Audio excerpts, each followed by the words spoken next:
Bienvenidos al episodio 448 de Filosofía, Psicología, Historias.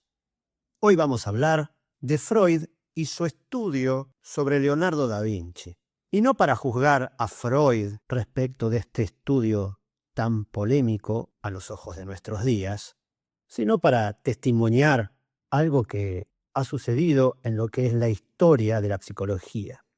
En el año 1910, Sigmund Freud publicó un trabajo de 43 páginas, del cual recibió profundas críticas. El título era Un recuerdo infantil de Leonardo da Vinci.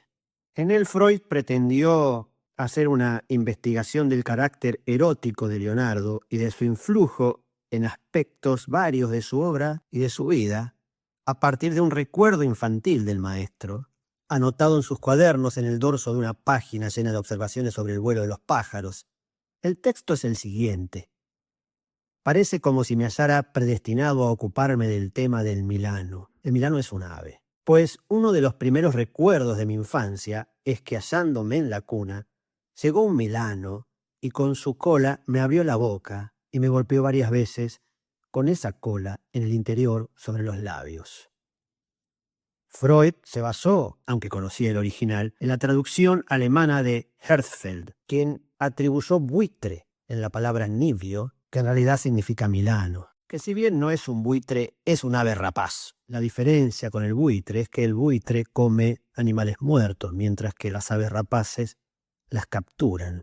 Digo esto porque las teorías que Freud extraerá de esa palabra, especialmente la leyenda egipcia recogida por los padres de la iglesia de que los buitres son siempre hembras que se reproducen abriendo la vagina al viento, será fundamental, porque eso hace que el buitre sea un símbolo fundamental de la maternidad. Sin duda, este error de traducción invalida muchas de las pesquisas freudianas y las sugerencias que Freud hace respecto a la mentalidad de Leonardo.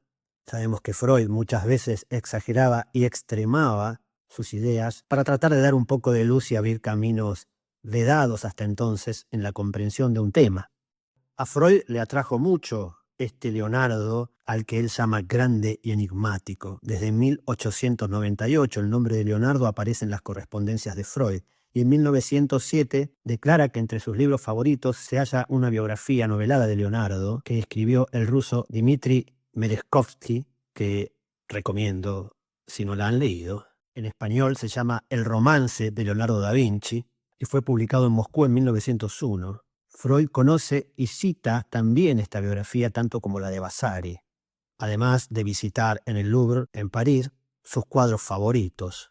Freud concluye que Leonardo, cuando era niño, tuvo un exceso de amor materno, lo que, unido a una inicial ausencia del padre, le volvió, por el tradicional camino freudiano, homosexual.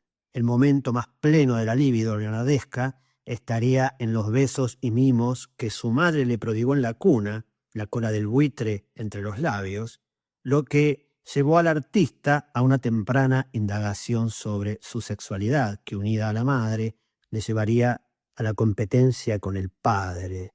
Recordemos que el buitre era la acepción femenina, por supuesto con el prejuicio hacia la homosexualidad que había en esa época.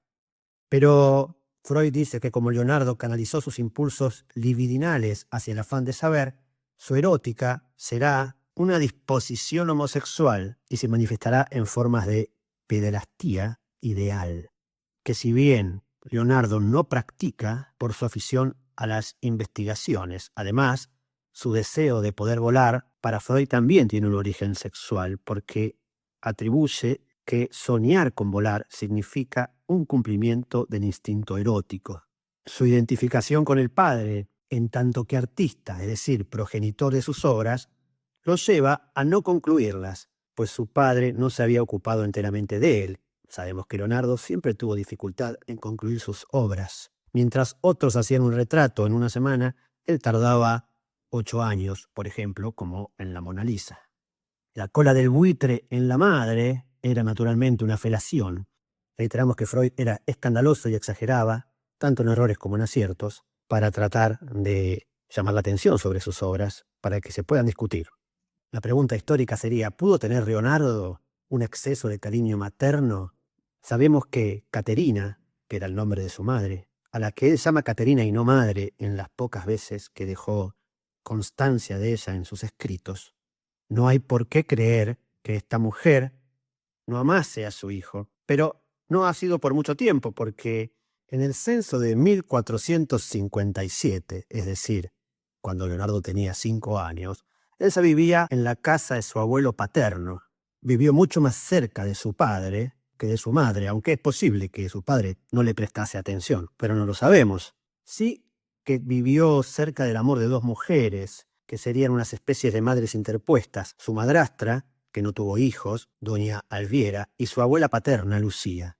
¿Sería ese amor femenino no estrictamente materno lo suficiente para desarrollar en la teoría freudiana lo que Freud concluye? Eso es contrafáctico. Parece evidente que Leonardo, en lo íntimo, sintió alguna desazón materna, aunque más bien por ausencia, y no es menos cierto que Leonardo tuviera una vida sexual muy reservada, lo cual lo hizo controversial. Pero también podemos llegar a pensar, aunque en estas épocas es muy difícil de hacerlo, de que prescindió de la práctica sexual, porque él escribió alguna vez que la pasión intelectual aleja la lujuria, y él era un apasionado intelectual. Y por otro lado dijo, quien no pone freno a su voluptuosidad desciende al nivel de los brutos. Como sea, la infancia de Leonardo no debió ser el paraíso, pero tampoco tuvo que haber sido un infierno. Tanto su abuela, la Monna Lucía, como su abuelo Antonio murieron en el mismo año, en 1468, y su madrastra murió en 1464. Su tío Francesco fue su padre adoptivo. Es muy posible que haya sentido soledad en su infancia, sobre todo cuando en la adolescencia se fue al taller de Verrocchio para aprender las artes. Para Leonardo, en palabras de Freud, la infancia no fue un dichoso idilio, como todos imaginamos de ella. Esta aventurada idea de Freud nos muestra un poco de cómo fueron esos primeros años del psicoanálisis y de la psicología, muchas veces con falta de información, con errores, pero pujando para instalar una discusión que no se podía dar en ámbitos académicos. Me despido con una frase de Leonardo da Vinci, que muchas veces en sus biografías nos aparece como errante, sin poder terminar sus obras, sin tener un amor definido, sin tener una sexualidad definida, sin que pareciese tener un norte. Pero esta frase nos dice lo contrario y dice así: no está errante quien está fijado a una estrella.